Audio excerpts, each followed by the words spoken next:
Blog Talk Radio.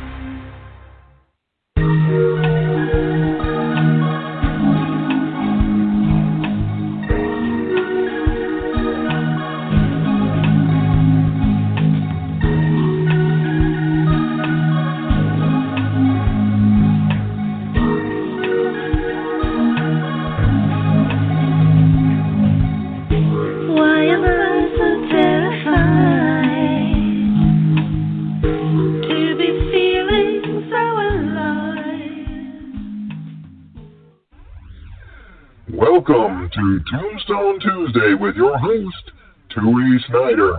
Tui writes books, gives talks, takes photos, and does a lot of research about exploring historic cemeteries. Tui, what do you have for us in this episode? Well, in today's episode, I have a very special guest. But before I get to that, I want to say hello to everyone out there. Welcome to Tombstone Tuesdays. I'm your host, Tui Snider, and you can join me on the first Tuesday of each and every month for a half-hour chat about exploring historic cemeteries right here on Teal Gray's Paramysteries Radio. Now, in last month's episode, I talked about cemetery safety and etiquette, the symbolic meaning of shamrocks, and I also told you about the time I had to spend the night in a cemetery thanks to an incident at a fish sticks factory. So if you missed that show, I do invite you to catch the replay. Also, for any listeners out there, let me just briefly explain who I am a little bit in case you aren't familiar with me. My name is Tui Snider. As we said before, I write books and give talks, take a lot of photos. And I do specialize in historic cemeteries, cemetery symbolism, and overlooked history. I've written a few books along these lines, including Understanding Cemetery Symbols, Graveyard Journal. I have one coming out later, too, this year. It's called 6 Feet Under Texas, and that one gets more into that overlooked history aspect. But I have a brand new book that is currently available on pre-order on Amazon. It's called Grave Goods, The Meaning of Stones, Coins, Seashells, and Other Items in Historic Cemeteries. Now, I covered this topic very briefly in my book, Understanding Cemetery Symbols, but in this new book, I go into a lot more depth and detail. Plus, it has over 50 full-color photos in it. And these are photos that I took all over the globe. I took them at my home here in Texas, but I also have photos from Australia, Argentina, England. These are historic cemeteries that I visited, and I use them in the book to give you visual examples of what I'm talking about. Now, if you enjoy learning about historic cemeteries, then I really invite you to go pre-order Grave Goods now, because I have got an early bird special. And I always like to reward readers who buy my books on pre-order, and it really helps me out, too, when you do that. So right now, Grave Goods is available for only $1.99, and it's that price because that is the cheapest that Amazon would let me set the price. It's because of those full-color photos, I tell you. Those make a book pricey. But once the book comes out next month, I'm going to boost the price to at least $4.99. So $4.90, that kind of came out weird, $4.99. So if this is a topic that you like, I say go grab it now. Well, it's only $1.99. Now, my other pre-show announcement is that I am currently participating in the annual April A to Z blog challenge. This means that I'm writing and sharing a new article almost every day on my website about historic cemeteries, just for the whole month of April. So there will eventually be 26 new articles. So today's article, I wrote about the symbolic meaning of bare feet in historic cemeteries. So like if you've ever wondered, hey, why are angels and saints so often barefoot? You can find out the answer if you drop by tuisnider.com. That's my website. And there is a link to it from the Blog Talk Radio page, so you can easily find it. Okay, everybody, I want to shift gears now because I have a guest with me today. His name is Mark Olson, and he's a really interesting guy. We have been friends for decades. In fact, we sometimes joke that we spent time in the big house together because that was a nickname for the rooming house we lived in way back in the day. Now, I've invited Mark here today because he and his wife did something in the cemetery that is not as common as it used to be. And what I'm talking about is that they actually designed headstones for their loved ones. And these headstones are quite unique and meaningful. So without further ado, I'd like to bring Mark Olson onto the show and say, hey, Mark, how's it going? Hey, Tui, thanks for inviting me to your show. It's quite an honor. And hopefully I'll have something interesting to say. You always have something interesting today. and I've got a lot of questions for you tonight, so I'm going to dig right in. Absolutely. Well, first of all, I'm really curious. When did you get interested in the cemeteries? I mean, did you visit them as a kid? Did you go with your parents or adults when you were a kid? Or did your interest come about later in life? Explain. My first memories were in a cemetery. The earliest house that I can remember living in was in Manitowoc, Wisconsin, and I think it was about maybe 3 years old, but probably more like 4. And we lived across the street from a cemetery, and my brothers, I'm the youngest in the family by at least 9 years, and my older brothers would take me for walks through the cemetery, and so I can just remember walking along the windy roads through the cemetery, and my brother-in-law, who actually lived in the house with us, he had a little Ducati motorcycle, and he'd put me on the gas tank and give me rides through the cemetery roads and stuff. So that was tons of fun, and I can remember my dad. He walked to work. He worked at the boat yards down by Lake Michigan, and he would cut through the cemetery on his way to and from work. So, So I guess I have early fond memories of cemeteries, and then, we lived in that house for about 2 years, and we moved to another town, and my friends and I would occasionally get on our bikes and we go to the local cemetery, which is actually pretty big, and we just go wandering around looking at headstones and stuff and chasing squirrels and and so there was that, and then just kind of fast forwarding a little bit, and when I was a teenager, I went to visit my brother who lived in Tucson, Arizona, and took a day trip over to Tombstone, Arizona, and went to the Boot Hill Cemetery, and that's great. And I was just fascinated by it. Yeah, and there was one kind of headstone that really caught my eye, and it was I can't remember the name. It was like Sparky Bob, the dates of birth and death, and it said something like killed by a slug from a .44, no less, no more. And I go, I would love to have an epitaph like that on my headstone and stuff. So it was kind of like there was that, and I think his name was Lester Moore. I think his name is Lester Moore because it's like there's no Lester Moore, something like that. yeah. Oh, I think right, that's a great right. one. Yeah. I'm going on ancient memory here. Oh, I hear you. No, that's great. Yeah. So it kind of just over the years, I'm not like a cemetery buff or anything, but I've visited some in my life and periodically, and then there was decades later, a friend of mine who SJ, when he took me up to this cemetery in Everett, Washington, and he says, we got to go to Rucker's Tomb. And I go, Rucker's Tomb, what's that? And he goes, that was an early founder of the town of Everett, and he's buried there. And he goes, it's a famous cemetery landmark. And I go, okay. So we went up there, and it's this huge, it's a pyramid. It's like 35 feet tall, and it's all granite, and it's pretty amazing structure. And it's it's the Rucker family is entombed in there and stuff.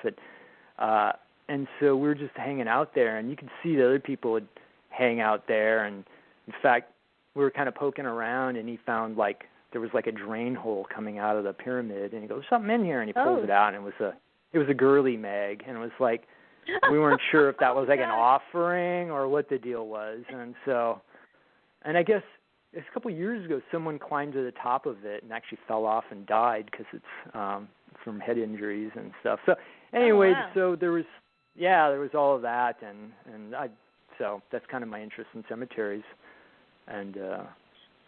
Wow. Well, now, while we're talking, I do want to remind our listeners to go look at the Blog Talk Radio slideshow. I know sometimes people just have their headphones on, but it's really worthwhile, this show especially, because you will want to see the slides, the photos that Mark sent to me, and I put them on the little slideshow thing because they will help you as he talks a little more, because you will see the headstones that he actually, or the monuments that he actually designed.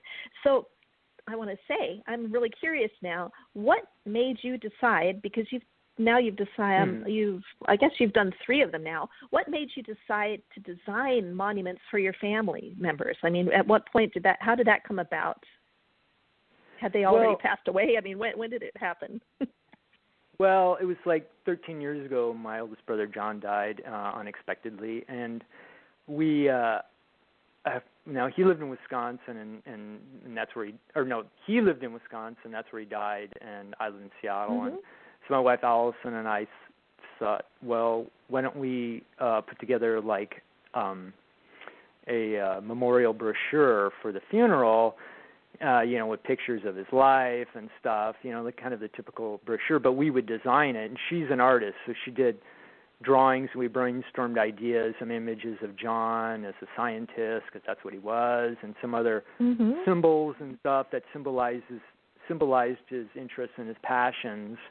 And so we created this really great brochure, which we handed out at the funeral, and it was like, and that might have been the spark that I go, oh, I've always loved like wandering through cemeteries and looking at headstones that had some interesting design or an interesting saying or symbolism to make it unique, and that, this is a great idea. People do this because then future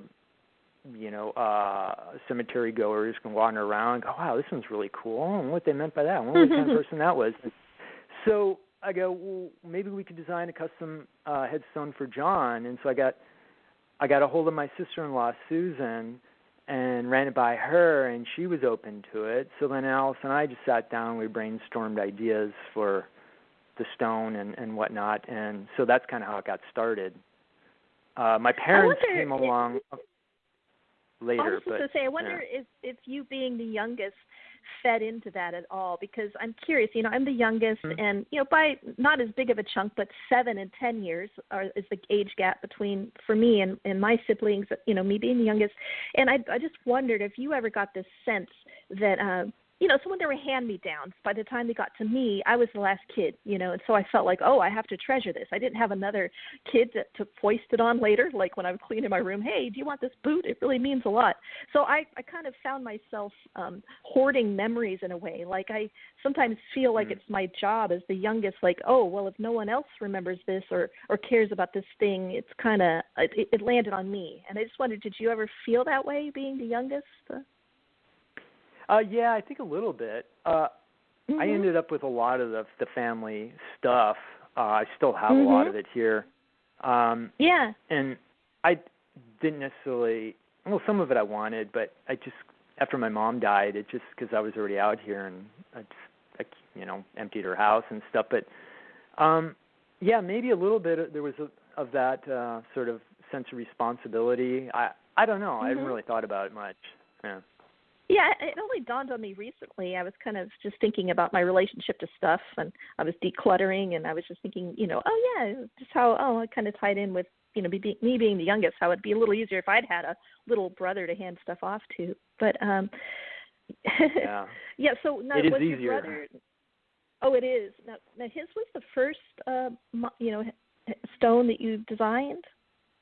Yeah, he was the first one. Well, my dad died in 1975. My mom in 1999, and we had and John died in 87, and no, not 87, 2007. I'm thinking, God, the years just fly by. So yeah, 13 years ago. Yeah. Oh, sorry, what was the question again? Oh, well, okay, so I was just curious. So your parents, they had passed away before your brother, right? Yeah, and so we had their cremated remains, and Mom had Dad's remains for decades, and she was always going to, because he was, as she would say, a professional yachtsman. He worked on boats. That's what he did for a living. He worked on boats. He built them. He sailed them. He did everything on the Great Lakes. And he goes, and she always wanted to scatter mitts on the Great Lakes or something, and we never got around to it. So she died.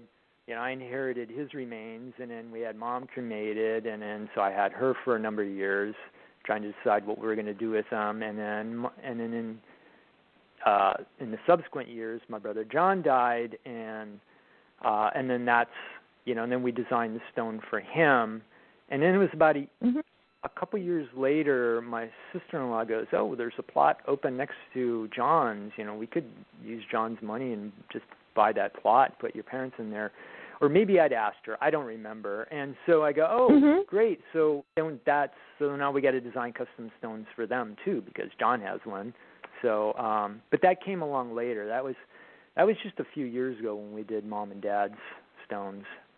Okay, so it wasn't like something they had asked to do. It was kind of your idea. You had their cremains, and you were like, it was your decision. Yeah, I can. Now, I'm really curious, and I want to remind people again to go look at the slideshow on the Blog Talk Radio thing, because I'm so curious. I love the sketches that Alice and your wife did for the monuments, and I'm just curious, could you walk us through the process of how you went from these really cool sketches to what the actual monuments ended up being? Well, we just, we brainstormed ideas that symbolized each person, and they weren't necessarily ambiguous symbols or esoteric, metaphorical. They're more literal. For instance, just start with John's. He, he was a scientist, and he was an avid outdoorsman, a fisherman, and he had his dogs, which he adored, and so we were and there was some other stuff too, and so she just did sketches of the various symbols that represented him, and then we submitted them to my sister-in-law Susan, and got her take on it, and she was, she liked some of the symbols, others she didn't really care for, and she got together with her sister Jane, and they kind of brainstormed it, and they simplified the whole design and kind of put it together, and it was their idea to do the kind of the vine of life thing to it, which turned out really nice, and I like kind of it. put it And together it has using a our dog ideas. paw print in it, the little paw print which of the represents dog. I love that. Right. Yeah, I thought that was really cute. Yeah, and then there's other symbols on this thing. There's a beaker, which represents, him being a scientist, and then he loved desserts, and there's an ice cream cone on there for the dessert. And he was a fisherman, so there's a fishing lure on there. And they're like little ornaments hanging off the vine of life sort of thing. And so, it's I guess, a visitor might look at them and you didn't know who John Olson was. You look at it and go, oh, they thought about it, and they go, oh, no, I'll bet he liked fishing, and he liked ice cream cones or something. So they really do tell a story. Yeah, I like how what you guys created really tells a story. I'm curious, did the engravers give you much feedback, or did they just, whatever you sent, they were like, okay, we can do it? I mean, were there certain things that we can't do this, or this is too hard, or was there any sort of creative input from them, or how did that part go? Well, with John, Susan did essentially all the correspondence with the cemetery director, or the funeral director. I'm not quite sure. So there was some back and forth and stuff, and probably the engraver said, well, we can do this, we can't do that, which when we designed Mom and Dad's stones several years later, and Alice and I did all the work then, and then we were in contact with the cemetery director, and we'd have to send them drawings, and then he would look at them, and then he would send them to the monument company, and the engraver would go, "Oh, I can't do that. That's too complicated. We can't do that kind of detail."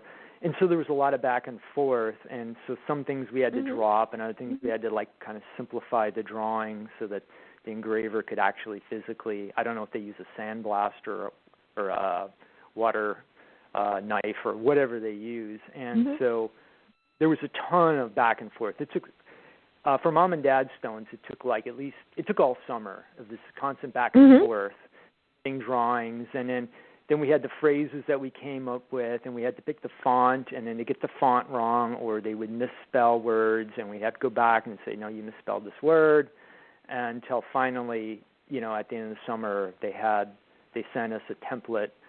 This is what it'll look like. Do you think it's great? And we go, yes, it's great. And so, but yeah, it was a lot of effort. And then so just moving on to Mom and Dad's stones, it was, well, Mom was an avid cook, and she liked doing road trips, and she liked fishing, and so on her stone we incorporated from John's stone that vine of life, and so on there there's a car which was represented her love of taking road trips, and then there's a fishing pole, obviously fishing, and then there's a frying pan with a fish in the frying pan. Obviously she liked to cook, and she loved to cook fish. There's a salt shaker, again representing the cooking, and then she one time she made an apron, a cooking apron, and she had written on it, "The cook is boss." She thought that was just a really funny statement, so that's why on her stone, "The cook is boss." And since she was 100% German, although she didn't speak German, I go, another one of her kind of phrases was she might spend hours prepping some really good cut of meat, like marinating it, and then she'll cook it up just perfectly and present it to you, and she's like, "Don't you dare put A1 sauce or ketchup on that, because that's that would ruin the flavor." She spent hours making it. Sure. And so then in German, I go, well, why don't we just go to online translator, and because I don't speak German, and we just typed in, "Don't you dare put ketchup on that" in German, and so that came out in German. So we had the engraver engrave all that in there.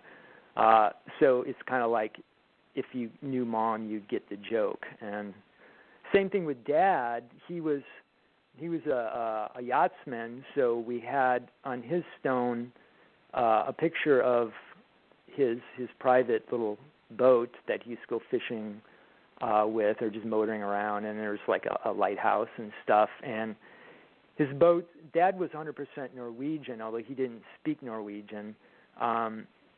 And his boat, the name of his boat was Agar, which is the Norse god of the seas. Actually, technically, Agar was not the god; he was actually the sea in the Norse mythology. And so we came with this phrase: "Smooth sailing and good fishing on the Agar." And then I went to an online translator. Well, so just kind of backtracking, I asked all my family members for input on what should we put on the stones, and what would you put on there. And in this case, I talked with my brother Eric, and he goes, "Oh, because Dad could be cantankerous at times." And he goes, I told Eric, I said, "Well, we come up with good fishing, or good sailing, good fishing on the Agar. What would you add to that in, say, Norwegian?" And he goes, "Oh, how about, what'd you think I'd be doing, dumbass?" And I go, "All right, we'll go with that." And so I went to online translator and had it translated into Norwegian, and then we submitted it to the cemetery director for approval. And I thought, I don't know if they're gonna it's got a swear word in their ass. I don't know if I think they're gonna reject it. They're gonna reject it. Nope, they accepted it, and so that's how that all came to be. And yeah, it's just kind of like funny epitaphs. It's like, so hopefully in the future someone walking around that cemetery will go, "Oh, I wonder what this means," and just kind of ponder it. And I definitely would. I think that it's really great that you spent all that energy and conferred with your family, turned it into a family project, and that you all together were able to create something that would be very eye-catching. I mean, if I walked by and I saw those headstones, they would really stand out. I would be taking a picture and I would be wondering. I think that is really a great thing that you've done. And I hate to say it, but we have only got about 5 minutes left. So before I do our closing, the closing part of segment of this show, I wanted to ask you if you have any advice for other people who want to design something meaningful for either themselves or for their loved ones. Oh, I recommend doing it. I mean, why not? And just be creative. You know, funeral directors, cemetery directors, they have, you can go online and they have catalogs. You can pick out images and stuff, and there are some that are kind of interesting, but you can pick some images from that, but come up with something on your own because it's quite doable. And and just think about the person. I think people forget that. I think that a lot of people forget that they could do something on their own. And I think that's really, you're just a wonderful example for other people, and I hope that you have inspired people. And I hate to say it, I'm going to have to start doing my little goodbye segment here, but I really am so grateful for you coming onto the show tonight. And I have a feeling, even though you say you're not a cemetery buff, I have a feeling that I'm going to invite you back on this show again because you've sent me some really cool headstones, and I know you have more stories that we just didn't have time for. So thank you very much for being on the show tonight, Mark, and I know I will be in touch with you and hopefully get you back on again.